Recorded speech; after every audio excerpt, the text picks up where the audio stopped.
Buenas a todos.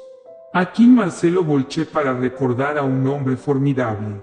Un 10 de febrero pero de 1898, nació en Augsburgo, Eugen Bertolt Friedrich Brecht, mejor conocido como Bertolt Brecht, y considerado el padre del teatro épico. Desde muy joven se identificó con el marxismo, y por medio de un amplio contenido político en sus obras, buscó gestar un cambio social a través de la educación.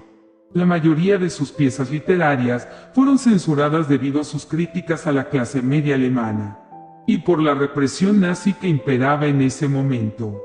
A 127 años de su natalicio, les paso a leer las 5 dificultades de Brecht. Las 5 dificultades para decir la verdad, 1934, Bertolt Brecht. El que quiera luchar hoy contra la mentira y la ignorancia, y escribir la verdad, tendrá que vencer por lo menos 5 dificultades.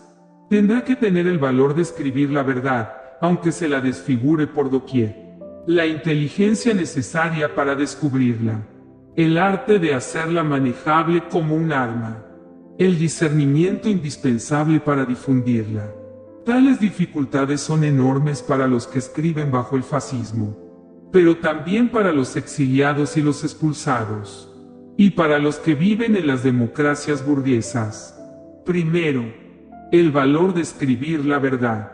Para mucha gente es evidente que el escritor debe escribir la verdad, es decir, no debe rechazarla ni ocultarla, ni deformarla. No debe doblegarse ante los poderosos. No debe engañar a los débiles. Pero es difícil resistir a los poderosos, y muy provechoso engañar a los débiles. Incurrir en la desgracia ante los poderosos equivale a la renuncia. Y renunciar al trabajo es renunciar al salario. Renunciar a la gloria de los poderosos significa frecuentemente renunciar a la gloria en general. Para todo ello se necesita mucho valor. Cuando impera la represión más feroz, gusta hablar de cosas grandes y nobles. Es entonces cuando se necesita valor para hablar de las cosas pequeñas y vulgares, como la alimentación y la vivienda de los obreros. Por doquier aparece la consigna: no hay pasión más noble que el amor al sacrificio.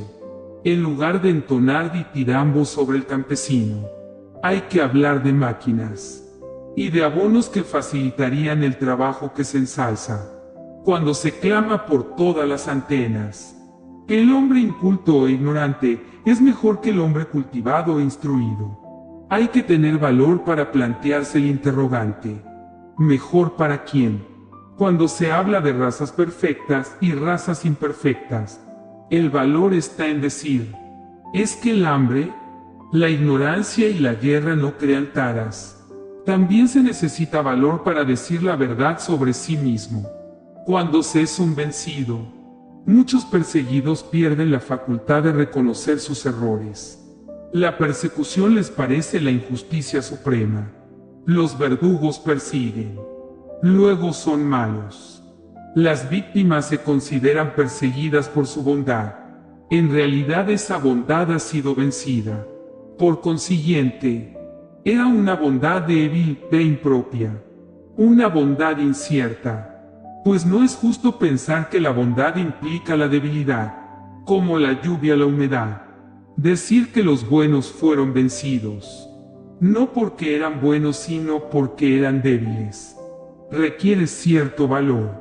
Escribir la verdad es luchar contra la mentira, pero la verdad no debe ser algo general, elevado y ambiguo, pues son estas las brechas por donde se desliza la mentira.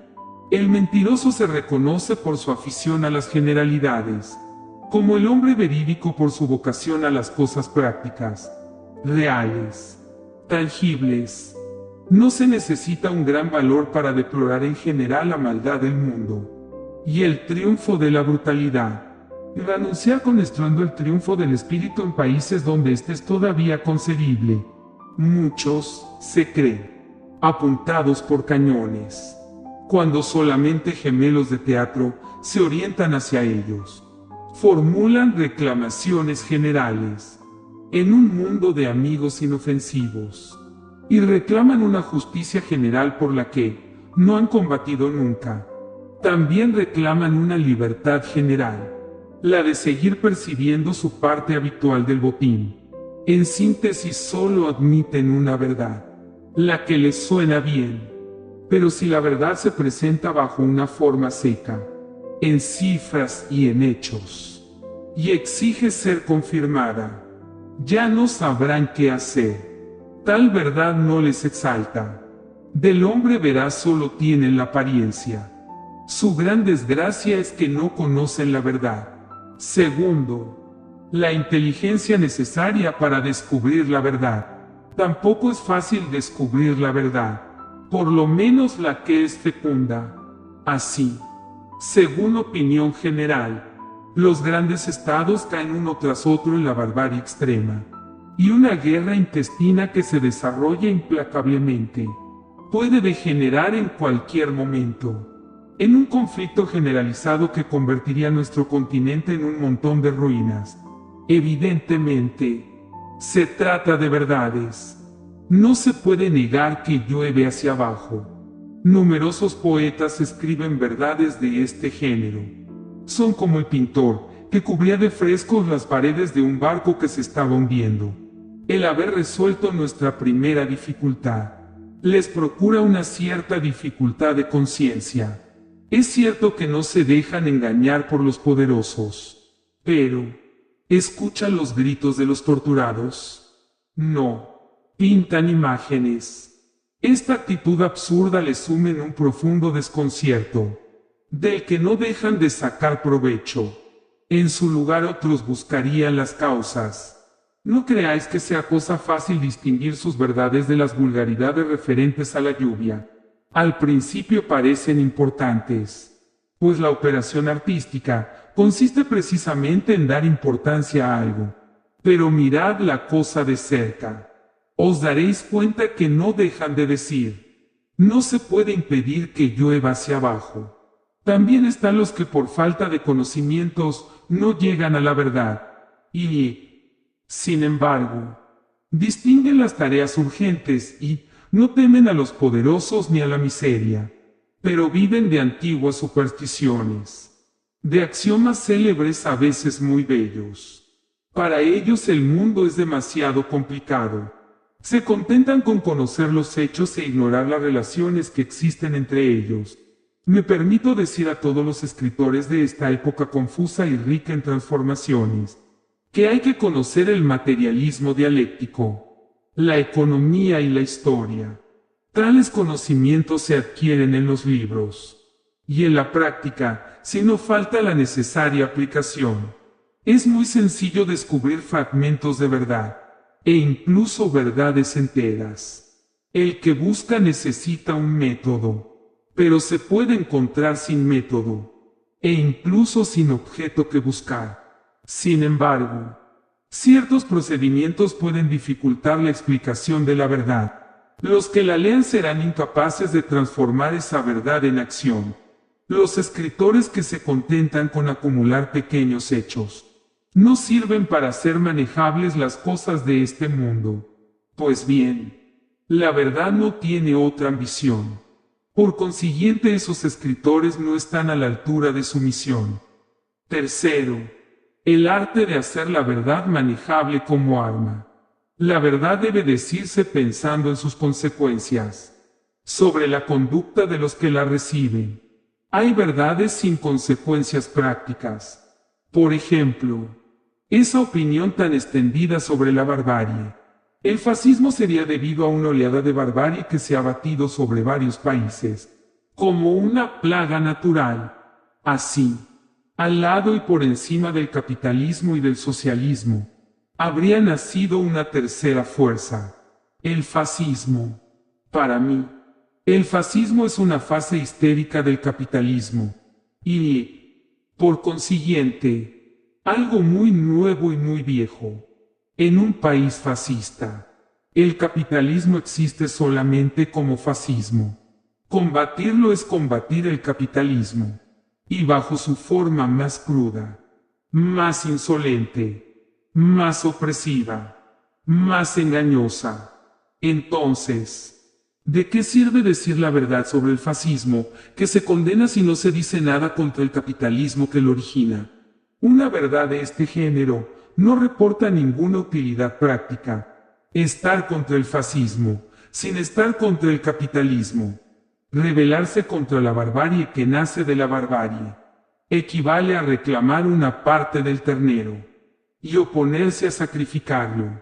Los demócratas burgueses condenan con énfasis los métodos bárbaros de sus vecinos, y sus acusaciones impresionan tanto a sus auditorios, que estos olvidan que tales métodos se practican también en sus propios países. Ciertos países logran todavía conservar sus formas de propiedad gracias a medios menos violentos que otros. Sin embargo, los monopolios capitalistas originan por doquier condiciones bárbaras en las fábricas, en las minas y en los campos.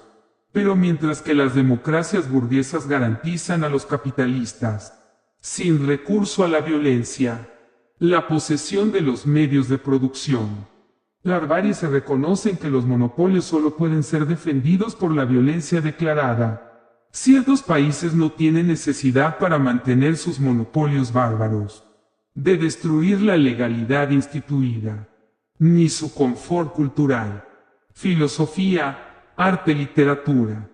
De ahí que acepten perfectamente hoy a los exiliados alemanes estigmatizar su propio régimen por haber destruido esas comodidades. A sus ojos es un argumento suplementario en favor de la guerra. Puede decirse que respetan la verdad los que gritan: guerra sin cuartel Alemania, que soy la verdadera patria del mal, la oficina del infierno, el trono del anticristo. No, los que así gritan son tontos, impotentes, gentes peligrosas. Sus discursos tienden a la destrucción de un país entero con todos sus habitantes, pues los gases asfixiantes no perdonan a los inocentes. Los que ignoran la verdad se expresan de un modo superficial, general e impreciso, peroran sobre el alemán, estigmatizan el mal, y sus auditorios se interrogan: ¿debemos dejar de ser alemanes? ¿Bastará con que seamos buenos para que el infierno desaparezca? Cuando manejan sus tópicos sobre la barbarie salida de la barbarie, resultan impotentes para suscitar la acción. En realidad no se dirigen a nadie para terminar con la barbarie. Se contentan con predicar la mejora de las costumbres mediante el desarrollo de la cultura. Eso equivale a limitarse a aislar algunos eslabones en la cadena de las causas y a considerar como potencias irremediables ciertas fuerzas determinantes, mientras que se dejan en la oscuridad las fuerzas que preparan las catástrofes. Un poco de luz, y los verdaderos responsables de las catástrofes aparecen claramente: los hombres. Vivimos una época en que el destino del hombre es el hombre. El fascismo no es una plaga que tendría su origen en la naturaleza del hombre. Por lo demás, es un modo de presentar las catástrofes naturales que restituyen al hombre su dignidad, porque se dirigen a su fuerza combativa. El que quiera describir el fascismo, y la guerra, y grandes desgracias, pero no calamidades naturales, debe hablar un lenguaje práctico, mostrar que esas desgracias son un efecto de la lucha de clases, poseedores de medios de producción contra masas obreras, para presentar verídicamente un estado de cosas nefasto. Mostrad que tiene causas remediables, cuando se sabe que la desgracia tiene un remedio. Es posible combatirla. Cuarto, ¿cómo saber a quién confiar la verdad? Un hábito secular, propio del comercio de la cosa escrita, hace que el escritor no se ocupe de la difusión de sus obras. Se figura que su editor, u otro intermediario, las distribuye a todo el mundo, y se dice: yo hablo, y los que quieren entenderme, me entienden. En la realidad, el escritor habla, y los que pueden pagar, le entienden. Sus palabras jamás llegan a todos. y los que las escuchan no quieren entenderlo todo. Sobre esto se ha dicho ya muchas cosas, pero no las suficientes. Transformar la acción de escribir a alguien en acto de escribir es algo que me parece grave y nocivo. La verdad no puede ser simplemente escrita. Hay que escribirla a alguien que sepa utilizarla. Los escritores y los lectores descubren la verdad juntos. Para ser revelado, el bien solo necesita ser bien escuchado, pero la verdad debe ser dicha con astucia y comprendida del mismo modo. Para nosotros, escritores, es importante saber a quién la decimos y quién nos la dice. A los que viven en condiciones intolerables, debemos decirles la verdad sobre esas condiciones. Y esa verdad debe venirnos de ellos. No nos dirijamos solamente a las gentes de un solo sector. Hay otros que evolucionan y se hacen susceptibles de entendernos.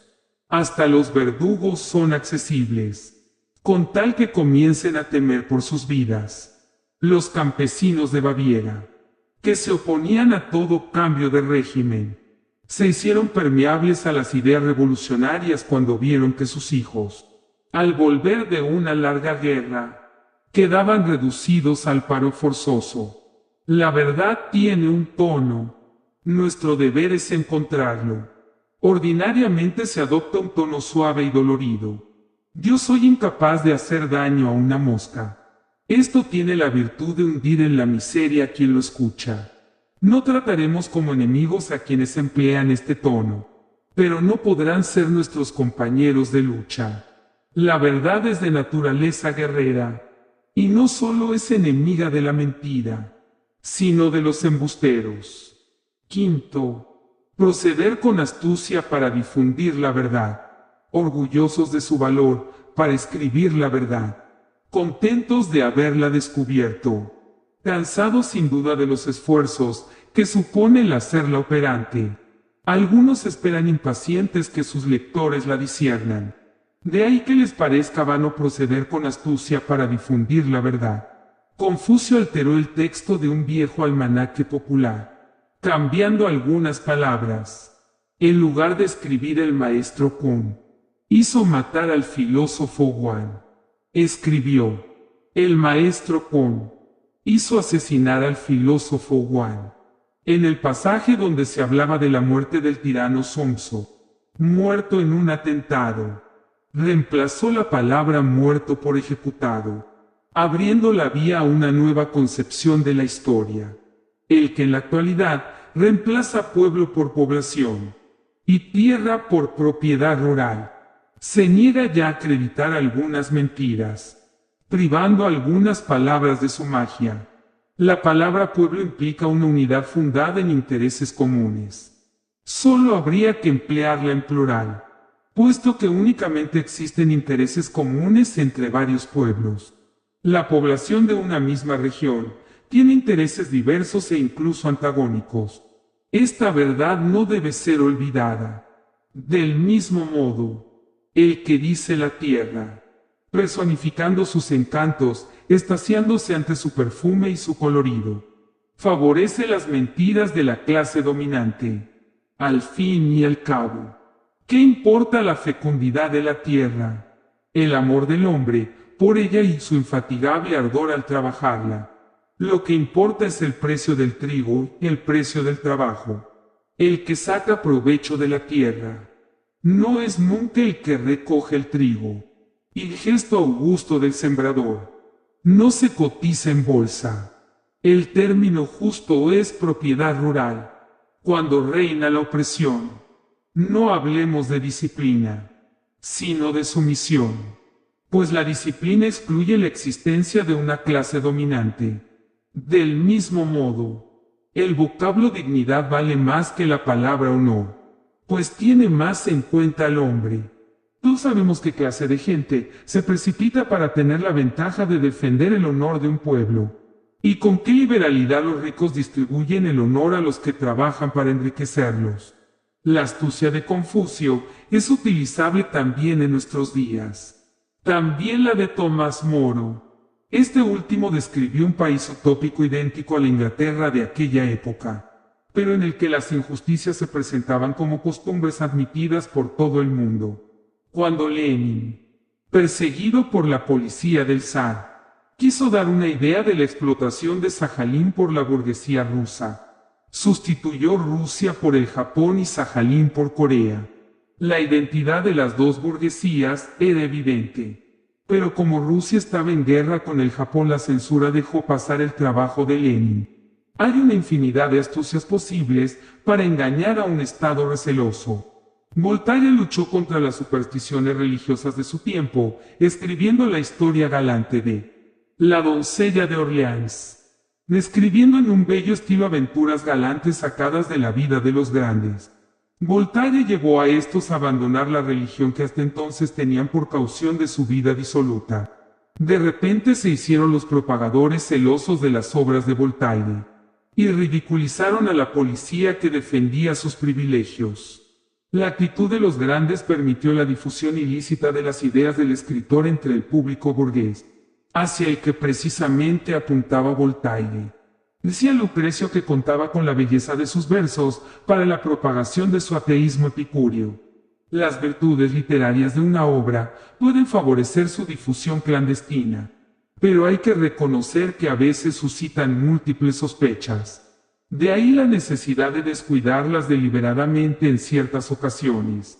Tal sería el caso, por ejemplo, si se introdujera en una novela policíaca, género literario desacreditado, la descripción de condiciones sociales intolerables. A mi modo de ver, esto justificaría completamente la novela policíaca. En la obra de Shakespeare se puede encontrar un modelo de verdad propagada por la astucia. El discurso de Antonio ante el cadáver de César, afirmando constantemente la respetabilidad de Bruto, cuenta su crimen.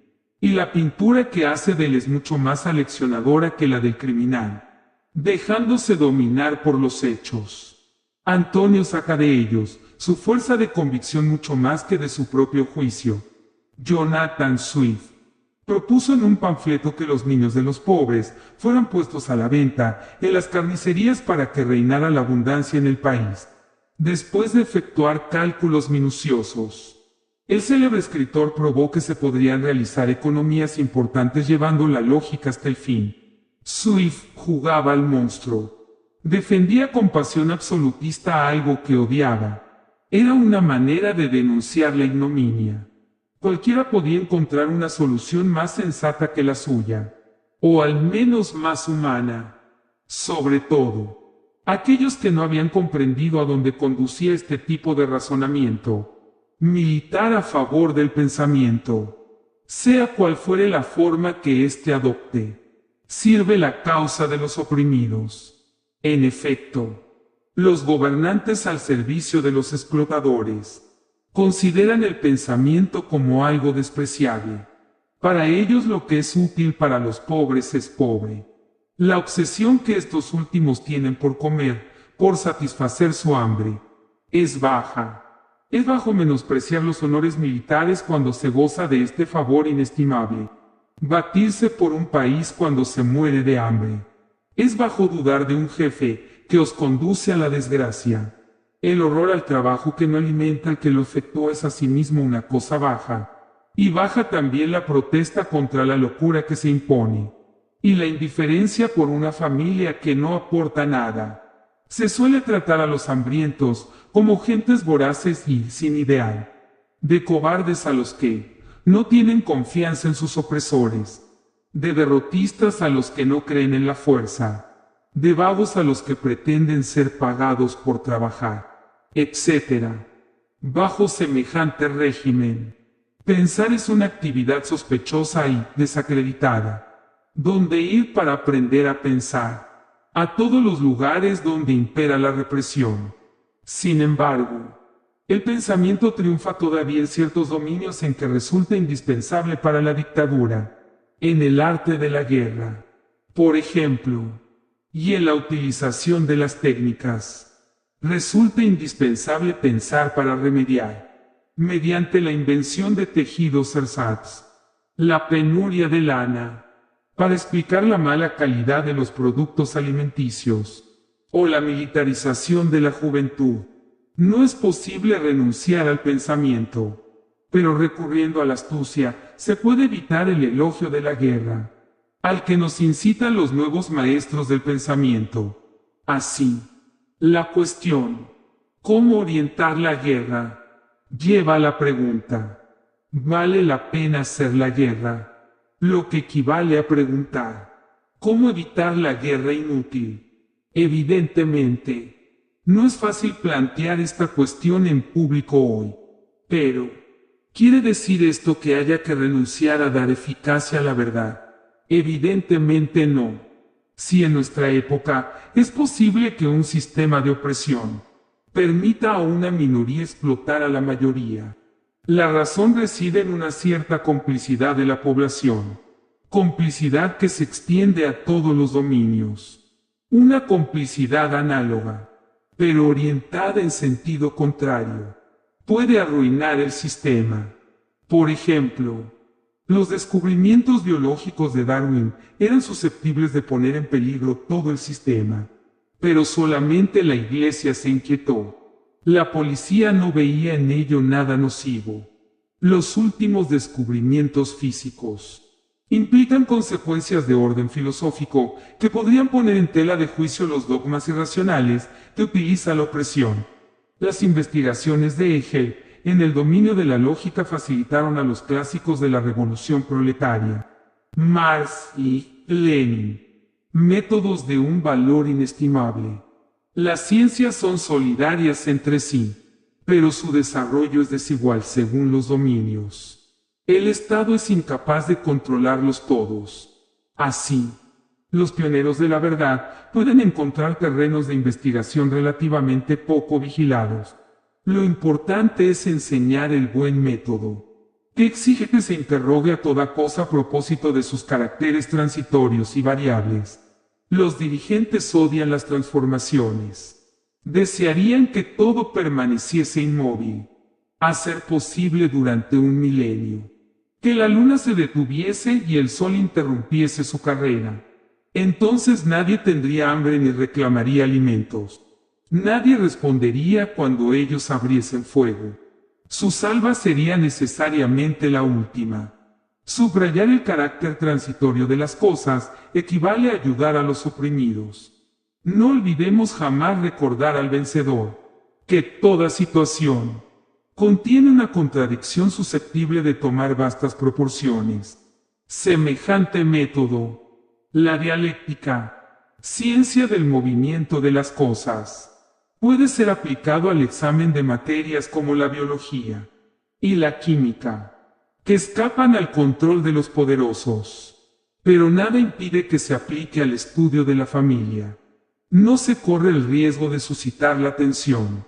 Cada cosa depende de una infinidad de otras que cambian sin cesar. Esta verdad es peligrosa para las dictaduras. Pues bien, hay 1000 maneras de utilizarla en las mismas narices de la policía. Los gobernantes que conducen a los hombres a la miseria quieren evitar a todo precio que, en la miseria, se piense en el gobierno. De ahí que hablen de destino. Es al destino, y no al gobierno, al que atribuyen la responsabilidad de las deficiencias del régimen. Y si alguien pretende llegar a las causas de estas insuficiencias, se le detiene antes de que llegue al gobierno. Pero, en general, es posible reclinar los lugares comunes sobre el destino, y demostrar que el hombre se forja su propio destino. Ahí tenéis el ejemplo de esa granja islandesa sobre la que pesaba una maldición. La mujer se había arrojado al agua. El hombre se había ahorcado. Un día, el hijo se casó con una joven que aportaba como dote algunas hectáreas de tierra.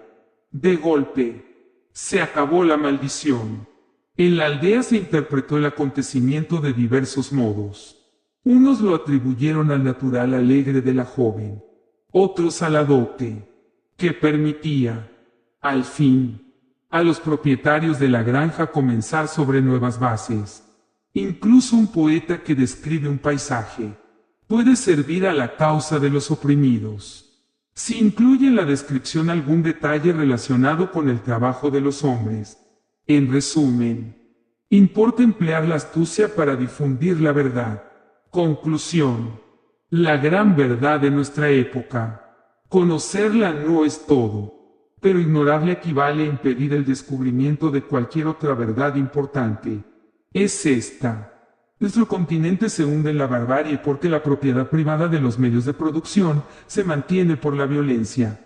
¿De qué sirve escribir valientemente que nos hundimos en la barbarie, si no se dice claramente por qué? Los que torturan lo hacen por conservar la propiedad privada de los medios de producción.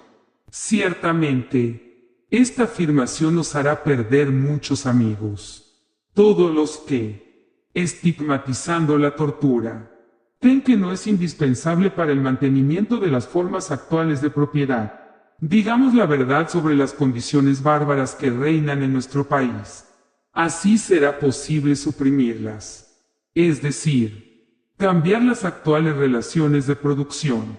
Digámoslo a los que sufren del statu quo, y que, por consiguiente, tienen más interés en que se modifique. A los trabajadores. A los aliados posibles de la clase obrera, a los que colaboran en este estado de cosas, sin poseer los medios de producción. Bertolt Brecht. Muchas gracias. Y nos estaremos encontrando en próximos videos.